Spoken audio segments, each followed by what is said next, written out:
আসসালামু আলাইকুম রহমতুল্লাহি ওবরকাতুহু। সম্মানিত দর্শক, খবরটি রীতিমতো পিলে চমকানো এবং একই সঙ্গে নজিরবিহীন। এরকম ঘটনা বাংলাদেশে কখনোই ঘটেনি। ভারত বাংলাদেশের সাথে যে কূটনৈতিক সম্পর্ক, সেই সম্পর্ক নানা সময় নানা টানাপোড়েনের মধ্যে পড়েছে। কিন্তু এই প্রথমবার দিল্লি যেভাবে বাংলাদেশে বসবাসরত ভারতীয় কূটনীতিবিদ তাদের পরিবারকে সরিয়ে নেওয়ার নির্দেশ তারা দিল, এই ঘটনা কখনো ঘটেনি। আপনারা সবাই জানেন যে ভারতের সঙ্গে বাংলাদেশের গত 17 মাসের সম্পর্ক ভালো যাচ্ছে না, খুবই খারাপ সম্পর্ক যাচ্ছে এবং সেই সম্পর্কের প্রেক্ষিতে এমন সব ঘটনা ঘটেছে যেটা ভারতীয় অর্থনীতি, বাংলাদেশের অর্থনীতি, ভারতের কূটনীতি, বাংলাদেশের কূটনীতি যথেষ্ট ঝুঁকি তৈরি করেছে এবং আমাদের রাজনীতিতেও রীতিমতো তোল পার করা ঘটনা ঘটে গেছে। যে সময়টাতে হাদির হত্যাকাণ্ড ঘটল এবং সারা বাংলাদেশ উত্তাল এবং অবস্থা দৃষ্টি মনে হচ্ছিল যে পুরো রাজনীতির যে চাবিকাঠি এটি সম্ভবত ইনকিলাব মঞ্চের হাতে চলে যাবে। ঠিক সেই সময়টিতে যখন তারেক রহমান সাহেব বাংলাদেশে আসার ঘোষণা দিলেন এবং রাষ্ট্র তাকে প্রোটেকশন দিল এবং তিনি এলেন, তখন সবাই সন্দেহ করলো যে দক্ষিণপন্থী গ্রুপের উত্থান ঠেকানোর জন্যই তারেক রহমান সাহেবকে বাংলাদেশে ভারত এনেছে। বিএনপির পক্ষ থেকে তেমন কোনো কথাবার্তা বলা হয়নি, কিন্তু যারা কূটনীতির ব্যাপারে বিশেষজ্ঞ তারা জানেন যে এটা হতে পারে, আবার নাও হতে পারে। কিন্তু আমরা যেটা দেখেছি যে বাংলাদেশে নিযুক্ত ভারতীয় রাষ্ট্রদূত যখন জনাব তারেক রহমান সাহেবের সঙ্গে বৈঠক করেছেন অফিসিয়ালি, তো সেখানে তাদের মধ্যে একটা নিদারুণ সৌহার্দ্যপূর্ণ, ট্রাস্টওয়ার্দি এবং যাকে বলা হয় রেজাল্ট ওরিয়েন্টেড আলাপ আলোচনা হয়েছে। দ্বিতীয়ত, শোনা যাচ্ছে, আজকের দিনে পর্যন্ত শোনা যাচ্ছে, আমি বাস্তবতা জানি না, সেটা হলো বিএনপির একটি উচ্চ ক্ষমতা সম্পন্ন দল, প্রতিনিধি দল ভারত যাবে ভারত সরকারের সঙ্গে আলোচনা করার জন্য, অথবা অন্য কোনো রাজনৈতিক পক্ষের সঙ্গে সেখানে আলোচনা হতে পারে, উই ডোন্ট নো। এর বাইরে ইউরোপীয় ইউনিয়নের যারা লোকজন আছেন, কূটনীতিবিদ রয়েছেন, তারা বেশ কয়েকদিন বাংলাদেশের বিভিন্ন রাজনৈতিক যারা নেতৃবৃন্দ রয়েছেন সবার সঙ্গে গোপনে এবং প্রকাশ্যে বসেছেন। অনেকে তাদের অফিসে ডেকে নিয়েছেন, আবার অনেক রাজনৈতিক যারা নেতৃবৃন্দ রয়েছেন তাদের সঙ্গে তারা দেখা করেছেন এবং অনেক রাজনৈতিক দলের অফিসে তারা বৈঠক করেছেন। এর বাইরে সরকারের সঙ্গে তাদের বৈঠক হয়েছে, সরকারের কর্তা ব্যক্তিদের সঙ্গে বৈঠক হয়েছে, সেনাপ্রধানের সঙ্গে বৈঠক হয়েছে কিনা আমি বলতে পারবো না, হয়তো হয়েছে। এরপর এই যারা এই বৈঠকগুলো করেছেন তারা সদল বলে এখন দিল্লিতে যাচ্ছেন। তো দিল্লিতে গিয়ে তারা কি অজিত দোভালের সাথে বসবেন, নাকি ইউরোপীয় ইউনিয়নের যে সকল সদস্য রাষ্ট্রদের অফিস রয়েছে দিল্লিতে এবং তাদের সেই এস্টাবলিশমেন্টটি এটি বাংলাদেশের চেয়ে বড়, অর্থাৎ ইউরোপীয় ইউনিয়নের যে সকল অফিস রয়েছে, আমেরিকার যে অফিসগুলো রয়েছে, সব অফিসের রিজিওনাল হেডকোয়ার্টার দিল্লিতে। কাজেই বাংলাদেশে যিনি মার্কিন রাষ্ট্রদূত রয়েছেন বা অ্যাকশন এডের অফিস রয়েছে, ইউএস এডের অফিস রয়েছে, এগুলো সবগুলোর সেন্ট্রাল অফিস, এমনকি জাতিসংঘের আঞ্চলিক অফিসগুলো সব দিল্লিতে। তো সব মিলিয়ে এই সময়টিতে নির্বাচনের যেখানে খুব অল্প সময় আছে, হাইয়েস্ট 20 দিন সময় আছে, তো এই 20 দিন পূর্বে সবাই কেন দিল্লিমুখী হচ্ছেন, এটা নিয়ে সন্দেহ বাড়ছে। কি সন্দেহ বাড়ছে সেগুলো নিয়ে কথা বলাটা দরকার নেই, আপনারা বুঝতে পারেন। আর অন্যদিকে যেটি হচ্ছে সেটি হলো ভারত এই সময়টিতে, আমরা বিভিন্ন সময়টি দেখেছি যে যখন কোনো সিকিউরিটি প্রবলেম হয়, তো সেই সিকিউরিটি প্রবলেমের সময়টিতে বিদেশি নাগরিকদের চলাচলে তাদের সংশ্লিষ্ট রাষ্ট্র সেখানে নিষেধ করে, সতর্কতা অবলম্বন করতে বলে বা বলে যে এই সময়টাতে ঘর থেকে বের হইও না। তো কিন্তু তাদের আত্মীয় স্বজনকে একেবারে বাংলাদেশ থেকে নিয়ে যাওয়ার মতো ঘটনা আমি দেখিনি, কবার ঘটেছে কিনা আমার জানা নেই, কিন্তু এই সময়টিতে সে ভারত যে কাজটি করলো এটি ভীষণ রকম নজিরবিহীন ঘটনা।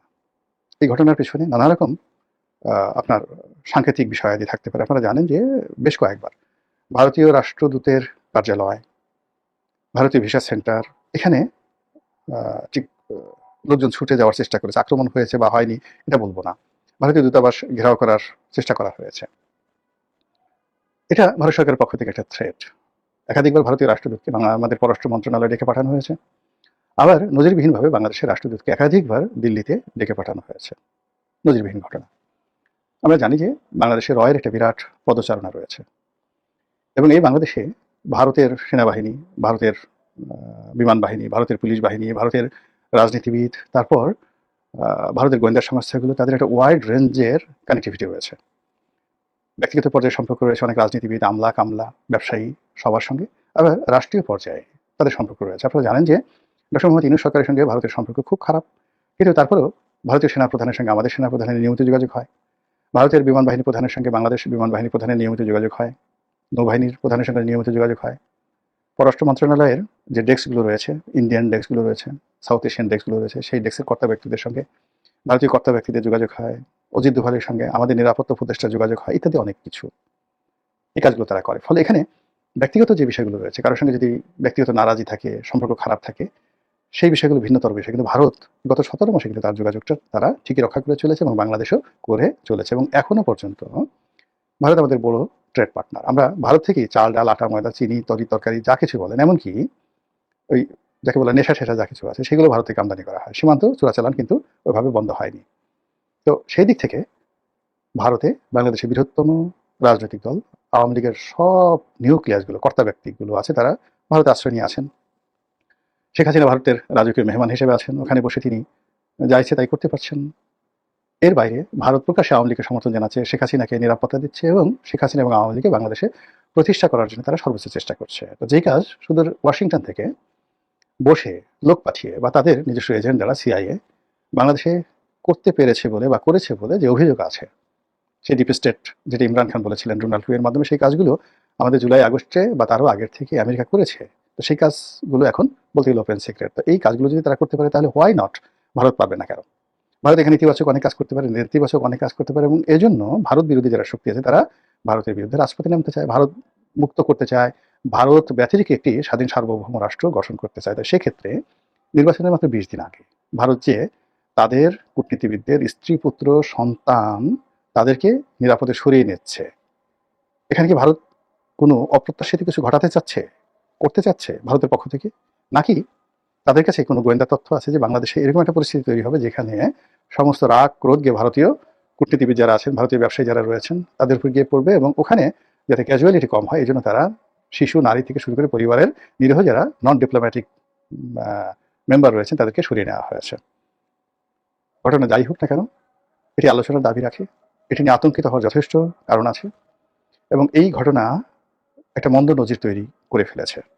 এখন এটাকে অনুসরণ করে যদি অন্য ২-৪টি রাষ্ট্র এই কাজগুলো করে তাহলে তা আইনশৃঙ্খলা রক্ষাকারী বাহিনীর জন্য যথেষ্ট ঝুঁকিপূর্ণ হবে, তাদের বদনামি হবে, সরকারের জন্য যথেষ্ট বিব্রতকর পরিস্থিতি তৈরি করবে এবং যারা সন্ত্রাসী এবং ঘোলাবাড়িতে মাছ শিকারের সুযোগ খুঁজেন তারা এই সময়টিতে আরও নিত্য নতুন মাছ শিকার করার জন্য নেমে পড়বেন। মহান আল্লাহ আমাদের সবাইকে হেদায়েত দান করুন এবং হেফাজত করুন। আসসালামু আলাইকুম ওয়া রাহমাতুল্লাহি ওয়া বারাকাতুহু।